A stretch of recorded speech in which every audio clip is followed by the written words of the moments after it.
ভারতের ক্রিকেট ধারাভাষ্যকার ও বিশ্লেষক হর্ষা ভোগেল বাংলাদেশ শ্রীলঙ্কা ম্যাচ শেষে তার বিশ্লেষণে বলেছেন, আমি আশা করব বাংলাদেশ অজুহাত দেবে না।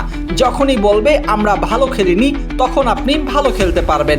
আপনি যদি অজুহাত দিয়েই শুরু করেন, আমি আশা করব সমর্থক কিংবা যারা আছেন তারা অজুহাত দেবেন না। বাংলাদেশ ক্রিকেটারদের ম্যাচের পর সংবাদ মাধ্যমে এসে হারের পেছনে নানা অজুহাত দাঁড় করানোর অভ্যাসটা চোখে পড়েছে দেশের বাহিরের বিশ্লেষকদেরও। শ্রীলঙ্কার বিপক্ষে হারের পর বাজে ব্যাটিংয়ের পেছনে কারণ হিসেবে জাকের আলী অনেক অজুহাত দিয়েছেন বাতাসের। নিউজিল্যান্ড সফর শেষে ফিরে বাজে ফিল্ডিংয়ের কারণ হিসেবে নিউজিল্যান্ডের পরিষ্কার আকাশের অজুহাত দিয়েছিলেন বামহাতি স্পিনার নাসুম আহমেদ। মিরপুরের উইকেট নিয়েতে অজুহাত মাইক্রোফোনের সামনে সুযোগ পেলেই দিয়ে বসেন ব্যাটসম্যানরা।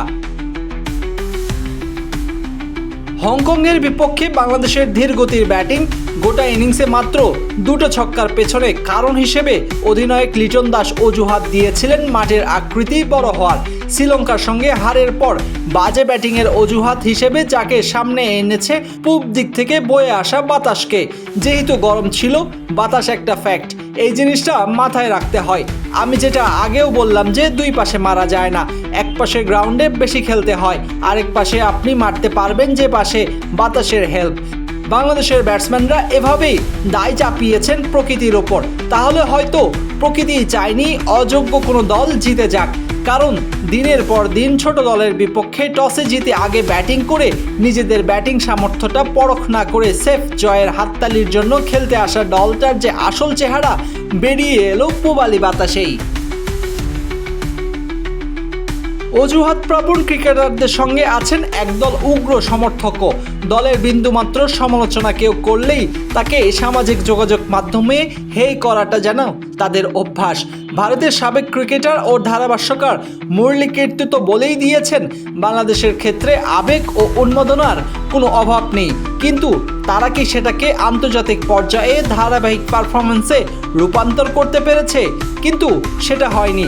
আমি বা আপনি যদি বাংলাদেশের কোনো খেলোয়াড়ের বিরুদ্ধে কিছু বলি, তারা আমাদের পেছনে লেগে যাবে। তাদের নিয়ে মানুষ খুব আবেগপ্রবণ। বাংলাদেশের ক্রিকেট ঘিরে গণমাধ্যম যে আবেগ, তার ফায়দা ক্রিকেট থেকে সংগঠক সবাই নিচ্ছেন ও নিয়েই যাচ্ছেন। ক্রিকেটারদের থেকে পাওয়া খ্যাতি কাজে লাগিয়ে নাইমুর রহমান দুর্জয় থেকে শুরু করে মাশরাফি বিন মুর্তজা ও সাকিব আল হাসান বিনা ভোটে সংসদে বসেছেন। অনেকে সংগঠক আঙ্গুল ফুলে হয়েছেন কলাগাছ। সরকার বদলালেই কেবল চেহারায় বদলায়, আচরণের পরিবর্তন হয় না। আর ক্রিকেটাররাও হারের পর জবাবদিহিতাই আওতায় আসেন না, দিয়ে যান একের পর এক অজুহাত। শ্রীলঙ্কার কাছে হারে এশিয়া কাপের সুপার ফোরে ওঠার সম্ভাবনা প্রায় শূন্যের কোঠায় বাংলাদেশের। তবুও যাকে স্বপ্ন দেখেন শিরোপার, আশা ছাড়ার কোনো প্রশ্নই আসে না। আমরা জেতার জন্য খেলবো, একই মানসিকতা থাকবে।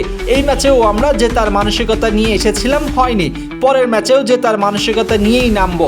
আমরা হয়তো টুর্নামেন্টে শুধু ম্যাচ খেলার জন্য আসিনি, আমরা চ্যাম্পিয়ন হওয়ার জন্য এসেছি। এক ম্যাচ হারাতে আশা হারিয়ে ফেলা যাবে না।